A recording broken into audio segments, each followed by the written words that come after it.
अब इनसे पूछिए घोटाला क्या है, तो ये उसका कोई कतई जवाब नहीं नहीं था। मुद्दा ये था कि अगर कैबिनेट मीटिंग 2021 में होती है और मनीष सिसोदिया जी को एम्पावर कर दिया जाता है कि आप पॉलिसी बना लीजिए, उन्होंने पॉलिसी बना ली। अब पॉलिसी बना ली तो फिर कैबिनेट मीटिंग 2022 में क्यों उस एक्साइज पॉलिसी को बैक डेट से कैबिनेट की मंजूरी दे रही है बिना प्रॉपर नोटिस के? तो मुद्दा ये है, से ज्यादा ठेके खुलने नहीं दिए यहाँ पे। नहीं, तो मुद्दा ये है बैक डेट करके तो क्यों आप ठीक कर रहे थे? उसी का तो जवाब दिया मैंने। अरे भाई, मैंने बताया तो कि जो अप्रूव्ड पॉलिसी थी, जो शराब के ठेके दिल्ली में खुलने थे, वो इन्होंने खुलने नहीं दिए। एमसीडी ने, दिल्ली पुलिस ने, कई जगहों पर। तो इसी बात पर आपने, इसके कारण से पुरानी पॉलिसी लागू हुई। आपने रिफंड भी लेने दिया, लाइसेंसीज को और सब कुछ करने दिया, और एक्सचेकर को जो लॉस हुआ उसकी कोई गिनती। और हमारे पे तो आप कार्रवाई करते हैं, खूब कीजिए कार्रवाई, आप कार्रवाई कीजिए हमारे पर। लेकिन उन घोटालेबाजों का क्या होगा?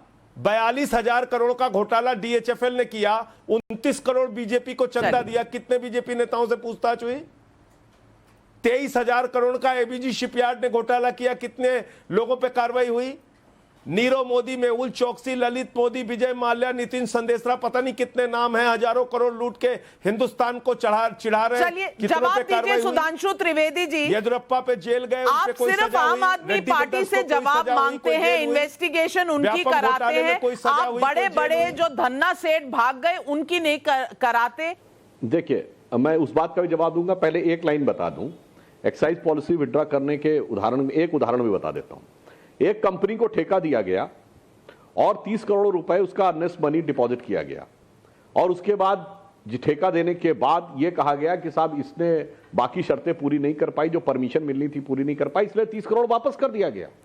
अब मैं बड़ी सामान्य सी बात कह रहा हूं, अगर शर्तें पूरी होने का दायित्व या तो टेंडर होने से पहले है तो राज्य सरकार का दायित्व है, और अगर टेंडर होने के बाद उस व्यक्ति का था, वो नहीं कर पाया तो उसका दायित्व है। दोनों ही में वो 30 करोड़ रुपए उस कंपनी के पास वापस कैसे पहुंच गए, ये अपने आप में संदेह उत्पन्न करता है। बहुत क्लियर कट दिखाई पड़ता है। ऐसा नहीं हो सकता कि सरकार के 30 करोड़ रुपए चले गए, जो इन्होंने कहा न चिदवी मेरी पटवी मेरी, न सरकार की गलती न ठेकेदार की गलती, और मगर जनता के 30 करोड़ रुपए ठेकेदार की जेब में वापस चले गए। खैर, अब हम इसके ऊपर आते हैं। जो बातें संजय जी बोल रहे हैं, नाविका जी, आम आदमी पार्टी का आज वातावरण देखिए।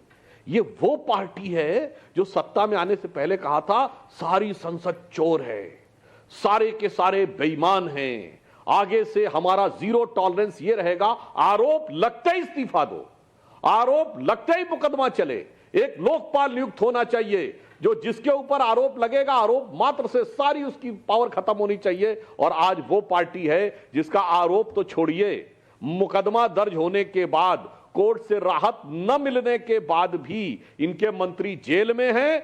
एक तो वो जेलवे में है और जलवाए जलाल के साथ मंत्री भी बने हुए हैं। यह नई पार्टी का एक नया स्वरूप उभर के सामने आ रहा है। अब जो इन्होंने कहा कि आरोप विपक्ष के नेताओं पर ही क्यों जांच के घेरे में है, भाजपा के नेता क्यों नहीं, मैं उसका भी उत्तर देता हूं। 2014 से पहले जब हम विपक्ष में थे और ये लोग सत्ता में थे, तब बताइए कितने भाजपा नेता उस समय भ्रष्टाचार को लेकर घेरे में थे। हम भी 45 साल से इस देश के अनेक राज्यों में 1977 से सत्ता में रह चुके हैं, 2 बार केंद्र की सरकार चला चुके हैं। जब ये लोग सत्ता में थे विपक्ष में, चलिए आम आदमी पार्टी तो थी नहीं उस समय, नई आई थी, तब भी कॉमनवेल्थ घोटाला, 2G का घोटाला, कोयले का घोटाला, ये सारे के सारे विपक्ष के ऊपर थे।